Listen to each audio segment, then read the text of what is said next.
For many, January the 26th isn't about celebration. Thousands today marching for Invasion Day rallies, protesting through our city, demanding change.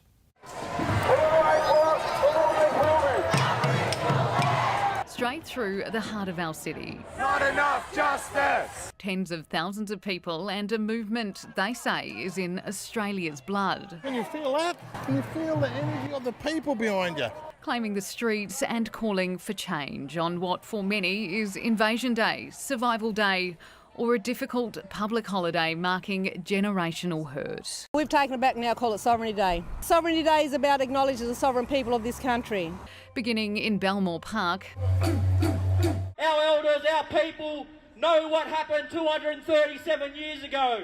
We are still exposed to systematic issues. Proud First Nations protesters. We want respect, we want acknowledgement, we want justice. To see the date change, to see the flag change.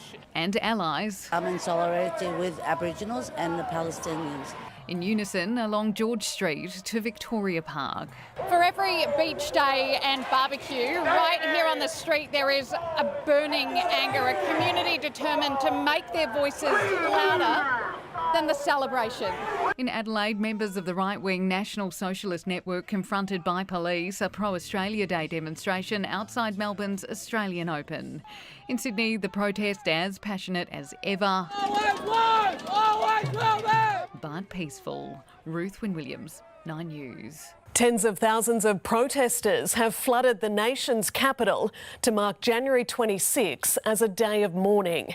In Adelaide, an alleged far-right march was disrupted by police in ugly scenes, while in Brisbane, peaceful demonstrations flooded the streets.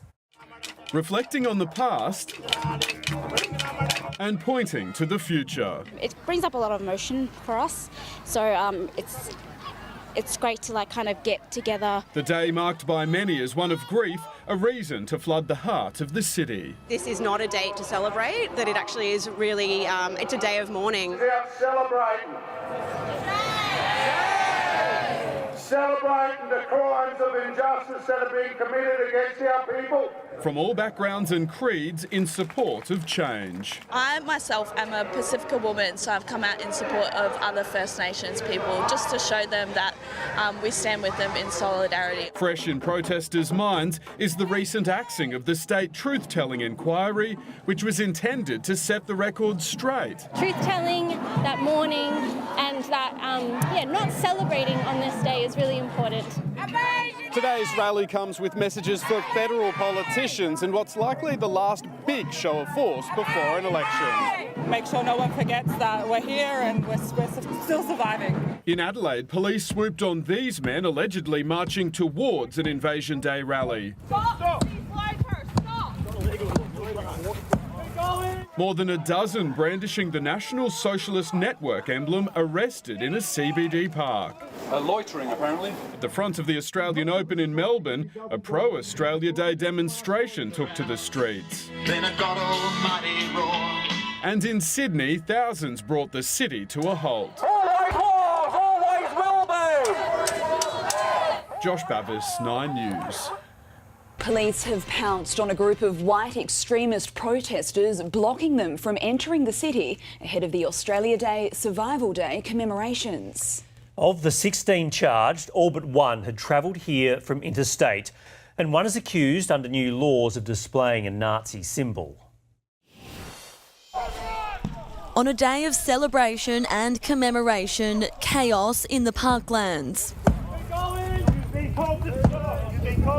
Police clash with the men marching in black, wearing combat boots and waving our national flag. Get out the way! Get out the way! As one is pinned to the ground, the rest scatter. Police on foot and on horseback in hot pursuit. Anyone heading into the city's heart finding themselves on the way to the City Watch House instead. I've been told that I couldn't go into the city. The group had been followed by authorities from its march down North Terrace. White man! White man! White man! White man! Organisers telling 9 News they're all members of the National Socialist Network, a far-right, white extremist group. Waltzing Matilda, you come a waltzing Matilda with me. But police had been expecting them and bolstered resources. When I spoke to some of those who joined in today, they did not hesitate in telling me their motivations. Do you accept that it's a neo-Nazi group? Yes. Right, so you've joined a neo-Nazi group? Correct, proudly. Why is that? Because I'm a neo-Nazi, obviously. We're just like-minded people who are proud white Australians who believe in standing up for white Australians. Those not arrested were herded out of the city. The police watch staying in place for hours more. 16 people have been charged, ranging from 16 to 58 years old. All but one of them have travelled here from interstate. Police say all are members of the National Socialist Network and are likely to stay in custody until court on Tuesday. Shannon McDonald, 9 News. The unrest delayed the official start time of the city's Survival Day march from Victoria Square down King William Street to North Terrace. The peaceful demonstration calling for the date of Australia Day to be changed. I believe it's the bare minimum we can do as white settlers on Aboriginal land. It's a gesture of solidarity. Obviously, it doesn't solve everything. The march returned to Victoria Square for speeches and musical entertainment.